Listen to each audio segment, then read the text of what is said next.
Hi అండి, welcome to our channel Vara cooking and unboxing.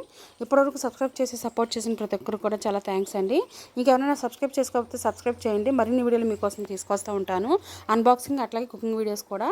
ఇది వచ్చేసి మీషోలో బుకింగ్ పెట్టామండి. ఇది వచ్చి washing machine front door cover అండి. ఇది 6.5 kgs కానించి 8.5 kgs వరకు మనకి ఈ కవర్ అనేది సరిపోవడం జరుగుతుందండి. అన్ని కేజెస్ వరకు ఇది మిషన్ ఈ కవర్ అనేది మనకి సరిపోతుంది. కలర్ వచ్చేసి గ్రే కలర్ అయితే బుకింగ్ పెట్టున్నాను. కలర్స్ అయితే అవైలబుల్లో ఉన్నాయండి. క్లాత్ వచ్చి చాలా బాగుంది. కాస్ట్ వచ్చి మనకి 250 పడింది, ఆన్లైన్ పేమెంట్ కాబట్టి. సిఓడి అయితే కనుక 20 రూపీస్ ఎక్స్ట్రా పడుతుంది అంతేనండి. మెటీరియల్ క్వాలిటీ చాలా బాగుందండి. జిప్ క్వాలిటీ కూడా చాలా బాగుంది. మనం స్టార్టింగ్ చేసినప్పుడు జిప్కి కాస్త కొవ్వొత్తి కనుక రాస్తే కనుక అండి జిప్ త్వరగా పోదు, మనకి స్మూత్గా కూడా వెళ్తూ ఉంటుంది. మనకి మిషన్ కూడా పెట్టి చూపిస్తాను చూడండి. ఇది 8.5 kgs వరకు కూడా సరిపోతుంది కవర్ అనేది. మరిన్ని వీడియోల కోసం మా ఛానల్ లైక్ చేయండి, షేర్ చేయండి, సబ్స్క్రైబ్ చేయండి, సపోర్ట్ చేయండి.